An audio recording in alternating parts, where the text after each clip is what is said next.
Monsieur le maire, chère Sandrine, mes chers collègues, la question du respect des droits de l'enfant n'est pas une marode pour nos trois groupes. Je vous rappelais, lors d'un précédent conseil municipal, les 11 condamnations de l'État français par la Cour européenne des droits de l'homme.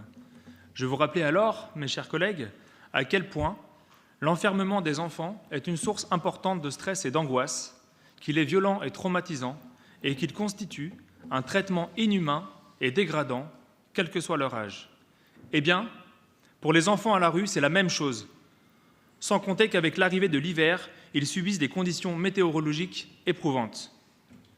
Notre majorité est, elle, réellement engagée dans la lutte contre le sans-abrisme, incluant bien sûr celui des enfants.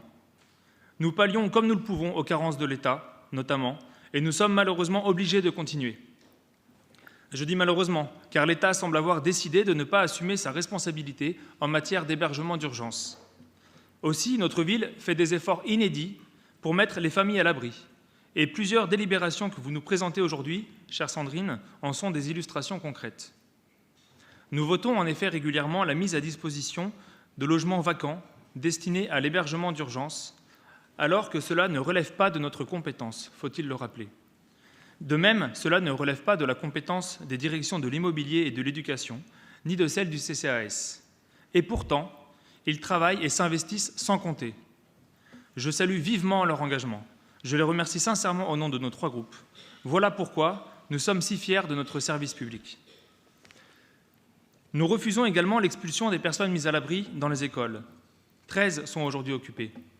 Je rappelle que nous mettons les familles à l'abri pendant 2 semaines à l'hôtel et je remercie à nouveau mes collègues qui se mobilisent pour elles. Bref, nous défendons le fait que la France soit réellement la patrie des droits de l'homme, que la devise liberté, égalité, fraternité de notre pays ait vraiment un sens. Aussi, aujourd'hui, j'ai honte de la tournure idéologique que prend notre pays avec l'adoption de la loi immigration. J'ai honte que l'appel au sursaut républicain du second tour des élections présidentielles soit piétiné. Monsieur le Président, monsieur en même temps, a oublié qu'il avait été élu grâce au report de vote pour faire barrage au Rassemblement national. J'ai honte que des êtres humains, des adultes, des enfants puissent être traités de la sorte. Enfin, j'ai honte de constater que nos gouvernants considèrent que ces êtres humains viennent juste pour profiter de notre système social, pour voler le travail des concitoyens, sans parler du fait que les enfants sont, à leurs yeux, des délinquants en puissance. Alors cela doit être compliqué d'être en même temps humaniste et nationaliste, en même temps accueillant et hostile. Cela doit être compliqué d'être en même temps égalitaire et discriminant, en même temps progressiste et réactionnaire. Cela doit être compliqué pour certains de se revendiquer et de gauche et d'extrême droite. À force de jouer avec la flamme du Rassemblement national, on finit par se brûler.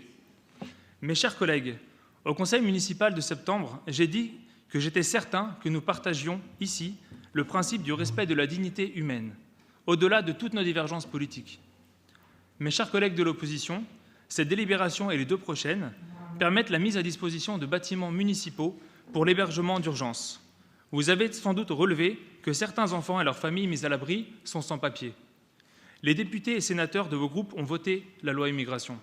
J'espère de tout cœur que vous saurez prendre plus de hauteur en votant favorablement cette délibération, ainsi que les 2 prochaines délibérations, comme vous l'avez fait lors des prochains conseils municipaux. Délibération qui s'inspire d'une certaine tradition humaniste de la ville de Lyon.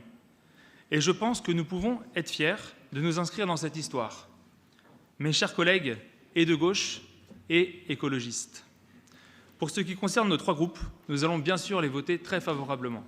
Je vous remercie. Je vous remercie. Je mets ce rapport aux voix. Qui vote pour? Qui vote contre? Qui s'abstient? Le rapport est adopté.